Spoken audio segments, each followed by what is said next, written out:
Fish मसाला add कर देना मा। एक छोटा पैकेट होगा 30 रुपये वाला, वो ऐड कर देना जी। एक करिए ना मा, ऑयल में जाके इन्हें फुल गर्म कर लेना।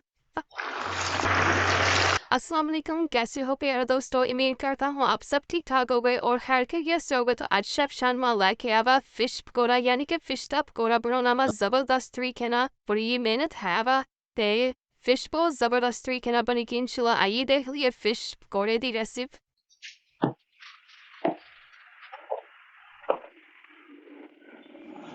तो पहले ऐसी ला लेना मा बोल के अंदर पानी। बोल के अंदर तकरीबन 1.5 लीटर पानी लेना है मा। बोल थोड़ा खुला होना चाहिए। पानी में और विच होवे खुला हो जावे ते फिश नु मिसी तो ना मा इजी नहीं तो हो जावे। ते पानी के अंदर सी ऐड करना जी 1 चम्मच अजवाइन। अजवाइन जरी ना दरदरा करके पीस के ना ऐड कर देनी है ताकि असर हो जाता वो तो होंदा। तो बाद ऐड करना मा नमक। नमक ऐड करना मा 1 चम्मच। लहसुन कुटा हुआ लेना मा 1 चम्मच लहसुन कुटा हुआ ऐड कर देना। ऐड कर देता हुआ लहसुन ना ऐड करने के बाद चंगी तरीके ना मिक्स कर लेना मा हाथ नाल। टिप्स धन्यवाद सी है ना ए राजे को मिल जानी है जेड़ा ना देगा वगैरह बनाउंदे आ राजे घरां दे विच ਅਸੀਂ ਖਤਮ ਸ਼ਰੀਫ ਤੇ ਬੁਲਾਉਂਦੇ ਆ ਜਾਂ ਸ਼ਾਦੀ ਵਿਆਹ ਦੇ ਅੰਦਰ ਅਸੀਂ ਬੁਲਾਉਂਦੇ ਆ ਰਾਜਿਆਂ ਨੂੰ। ਉਹਦੇ ਅੰਦਰ ਆ ਚੀਜ਼ ਦਾ ਜਿਹੜਾ ਇਸਤੇਮਾਲ ਕਰਦੇ ਚਿਕਨ ਨੂੰ ਧੋਣਾ ਹੋਵੇ ਅਨਾਮ ਫਿਸ਼ ਨੂੰ ਧੋਣਾ ਹੋਵੇ ਇਹ ਲਾਜ਼ਮੀ ਪ੍ਰੋਸੈਸ ਕਰਦੇ ਆ। ਹੁਣ ਫਿਸ਼ ਨੂੰ ਇਹਦੇ ਵਿੱਚ ਧੋ ਲੈਣਾ ਵਾ। ਜਿਹੜੀਆਂ 3-4 ਚੀਜ਼ਾਂ ਐਡ ਕੀਤੀਆਂ ਪਾਣੀ ਦੇ ਅੰਦਰ ਹੁਣ ਫਿਸ਼ ਨੂੰ ਅੱਛੇ ਤਰੀਕੇ ਨਾਲ ਧੋ ਲੈਣਾ ਵਾ ਮਲ ਕੇ ਹਲਕੇ ਹੱਥਾਂ ਨਾਲ।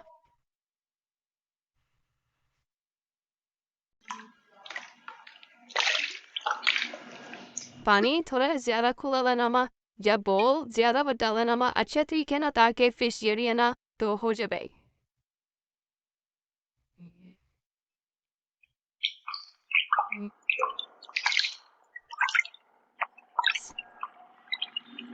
सिरका भी असी ऐड कर सकते हैं मतलब कि असी सिरके नाल भी धो सकते हैं। सिरका भी जेड़ा ना कैमिकल वगैरह हुंदा इस तरह जेड़ा ना मैं कहना देसी जेड़ा कुड़िया हुंदा ना वो च नुकसानात नहीं इंसान नूं हुंदे ते इस तरह जेड़ा ना देसी नुस्खा जेड़ा इस्तेमाल कीता इस चीज़ नूं ते इहदे विच ज़बरदस्त तरीके नाल टेस्ट भी आ जाएगा और फिश दी स्मैल भी नहीं ज़्यादा आएगी।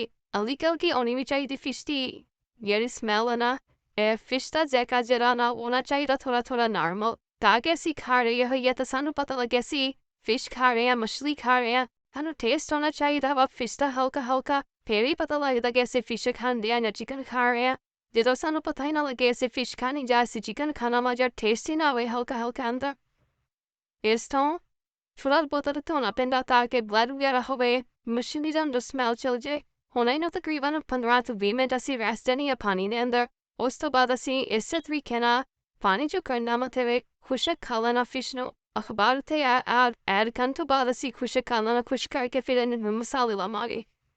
ਤਕਰੀਬਨ 15 ਤੋਂ 20 ਮਿੰਟ ਹੋ ਗਏ ਪਾਣੀ ਦੇ ਅੰਦਰ ਡਿਪ ਕਰ ਲਿਆ ਸੀ ਲਸਣ ਵਾਲੇ ਪਾਣੀ ਦੇ ਅੰਦਰ ਅਜਵਾਇਣ ਲਸਣ ਨਮਕ ਜਿਹੜਾ ਐਡ ਕੀਤਾ ਸੀ। ਹੁਣ ਅਸੀਂ ਫਿਸ਼ ਨੂੰ ਅਖਬਾਰ ਉੱਤੇ ਪਾ ਕੇ ਡਰਾਈ ਕਰ ਲੈਣਾ ਖੁਸ਼ਕ ਖਾ ਲੈਣਾ ਫਿਰ ਮਸਾਲਾ ਜਾਤ ਲਾਉਣੇ ਆ ਮੈਰੀਨੇਸ਼ਨ ਵਾਸਤੇ। अच्छे तरीके ना इधर ना पानी निचोड़ लेना मा फिर फिश नु इस तरह पिला देना।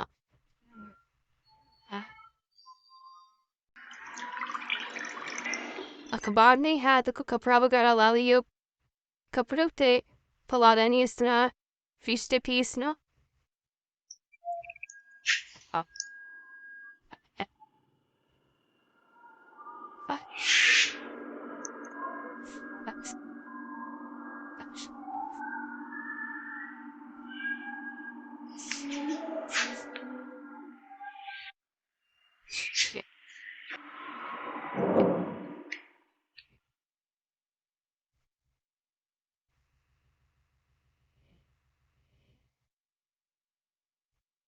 ਜਿਹੜੇ ਮਸਾਲੇ ਪੀਸਨੇ ਨਾ ਹਲਕੇ ਹਲਕੇ ਦਰਜੇ ਕਰਨੇ ਆ ਉਹ ਪੀਸ ਲਈਏ ਫਿਰ ਅਗਲਾ ਪ੍ਰੋਸੈਸ ਕਰਦੇ ਹਾਂ ਠੀਕ ਆ। ਹੁਣ ਸਭ ਤੋਂ ਪਹਿਲੇ ਅਸੀਂ ਮਸਾਲਿਆਂ ਨੂੰ ਪੀ ਲਈਏ ਇੱਕ ਮਸ਼ੀਨ ਲਾ ਲੈਣੀ ਆ ਜਾਂ ਕੁੰਡੀ ਦੇ ਅੰਦਰ ਵੀ ਕੋਡ ਕੇ ਤੁਸੀਂ ਕਰ ਸਕਦੇ ਆ ਤੇ ਮਸ਼ੀਨ ਦੇ ਅੰਦਰ ਐਡ ਕਰ ਦਈਏ ਜਿਹੜੀਆਂ ਜਿੰਨੀਆਂ ਚੀਜ਼ਾਂ ਪੇਸਟ ਕਰਨਾ ਜ਼ਿਆਦਾ ਪੇਸਟ ਨਹੀਂ ਬਣਾਉਣਾ। ਜਿਹੜਾ 1.5 ਚਮਚ ਧਨੀਆ ਲਾ ਲੈਣਾ ਵਾ ਭੁੰਨਿਆ ਹੋਇਆ 1.5 ਚਮਚ ਲਾ ਲੈਣਾ ਵਾ ਸਾਬਤ ਜ਼ੀਰਾ ਭੁੰਨਿਆ ਹੋਇਆ ਹਲਕਾ ਹਲਕਾ 1 ਚਮਚ ਲਾ ਲੈਣਾ ਵਾ लाल मिर्च कुटी हुई 1 चम्मच ला लेना मा पीसी लाल मिर्च पाउडर, गरम मसाला, हाफ टेबल स्पून ऐड कर देना, हाफ चम्मच यानी नमक ऐड कर देना जी, 1 चम्मच।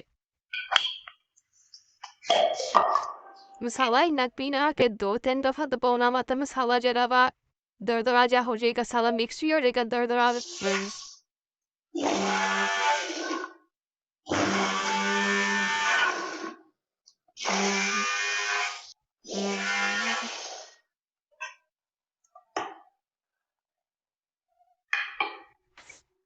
मसाला देख लो ना, धनिया वगैरह जीरा वगैरह दरदरा जा हो गया वा, ठीक है देख लो इस तरह ना।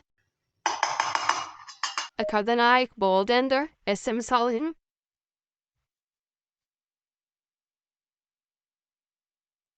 बेसन ऐड कर देना मा 10 to 4 चम्मच।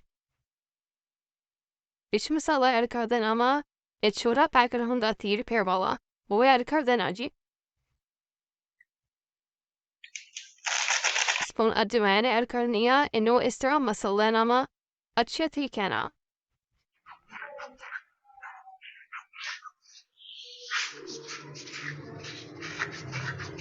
मसल के लिए ऐड कर देना अजवाइन, ठीक है जी। लहसुन पेस्ट ऐड कर देना मा 1.5 चम्मच, 1.5 चम्मच ऐड करना लहसुन paste. 2 adet wat is dat in ml en ja, onada pani er karnaji namini koja vitika. B guardian and one of each chompele.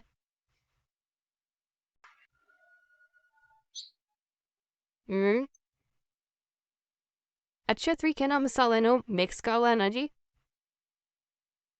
मसालेनो इसलिए ड्राई रखा ज़्यादा ताकि फिश के अंदर पानी वगैरह होवे, वो भी जरा ना बराबर लेवल हो जाएगा, मसाला ऊपर ना जाए, ठीक है। इस तरह जरा ना ड्राई मसाले दा रखा हुआ। लाई फिश ना हुन ऐड करी या नामा मसाला लाई जाना, ठीक है। या सारी ऐड कर तो बाद मिक्स कर लो, या थोड़ी ऐड कर तो बाद मिक्स अच्छा तरीके ना मिक्स कर लेना जी। सारी फिश नो मसाला लाई जाए, तो फिश चीज़ों भी लेनी है, फ्रेश फिश लेनी है, ताज़ा फिश लेनी है, ताकि फिर बहुत टेस्ट होता है, ज़बरदस्त तरीके ना फिश के अंदर।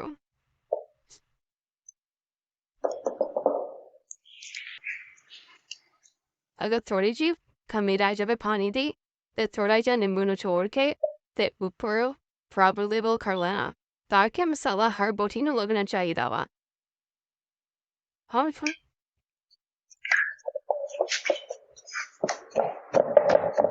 फिश रेडी हो गई है मैरिनेशन वास्ते। फ्राई भी करनी होवे तो होम टाइम फ्राई कर सकते हैं, तकरीबन इन्हें 10-15 मिनट रख दो, फिर तुसी फ्राई भी कर सकते हैं। अक्सर जेडे रेस्टोरेंट वाले हैं ना, पहले यो मैरिनेशन करके रखी होंगी है, तां ज़्यादा टेस्ट होंदा। वो सिविल ने रखते मैरिनेशन मैंने पहले कीतियां होंदियां, ते इस तो ज़्यादा टेस्ट होंदा वा। ते इंशाल्लाह होना मैरिनेशन का लाना इनो तकरीबन 2 to 3 घंटे। अगर तुसी ओवरनाइट भी करोगे तो बेहतरीन माशाल्लाह ज़ायका आएगा। इनो तकरीबन 4 to 5 घंटे रेस्ट देनी है, फिर असी इनो फ्राई कर लाने, तकरीबन 2 घंटे भी दे दो, 3 घंटे भी दे दो, फिर फ्राई कर लो, कोई मसला नहीं। खाने जो खाएंगे 4-5 घंटे तो बाद कर देंगे, फ्राई कराएंगे, इंशाल्लाह बहुत टेस्ट आएगा। फल्ला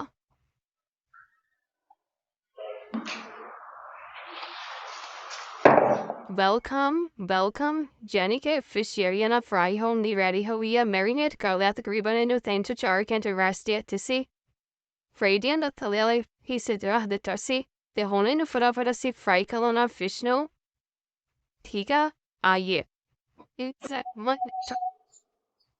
oil ja gilerana jasarona tail lerana jag oil jasarona tail mix करके खालियर fair बड़ा taste आएगा। मीन इंशाल्लाह fish दा ते होन फटाफट fish नो fry करी जाना मा oil नु जा घी नु full गरम कर लेना। fish नो ऐड कर देता fry होनली होन to see golden brown करना मा fish नो। तेरी है ना थोड़ी देर बाद तकरीबन 2-3 मिनट बाद मीडियम तक अब दनी ताकि ज़्यादा जलना जाए फिश, यदि ऊपर ज़्यादा डार्क ना हो जाए। पुनः आस्ता नु गोल्डन ब्राउन करना, तो फिर सी कर लेना मा फ्राई करने तो बाद।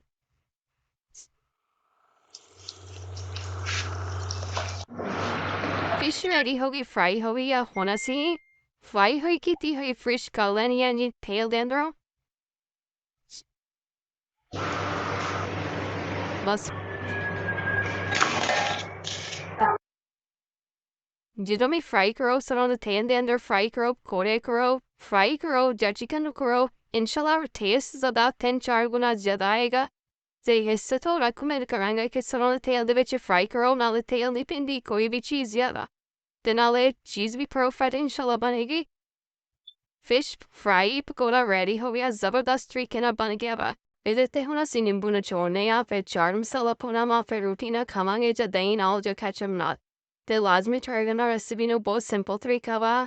ਫਿਸ਼ ਵੀ ਬੜੀ ਜ਼ਬਰਦਸਤ ਔਰ ਡਿਲੀਸ਼ੀਅਸ ਸੈਕਿਟੀ ਟੇਸਟ ਬਹੁਤ ਅੱਛਾ ਮਾਸ਼ਾਅੱਲਾ। ਤੇ ਮਸਾਲੇ ਵੀ ਘਰ ਆਮ ਦੇ ਰੂਟੀਨ ਦੇ ਵਿੱਚ ਮਿਲ ਜਾਂਦੇ ਆ। ਤੇ ਮਿਲਦੇ ਹੈ ਨੈਕਸਟ ਵੀਡੀਓ ਦੇ ਅੰਦਰ, ਨੈਕਸਟ ਰੈਸਿਪੀ ਦੇ ਅੰਦਰ। ਤੇ ਵੀਡੀਓ ਨੂੰ ਲਾਈਕ ਲਾਜ਼ਮੀ ਕਰੋ। ਅੱਲਾ ਹਾਫਿਜ਼।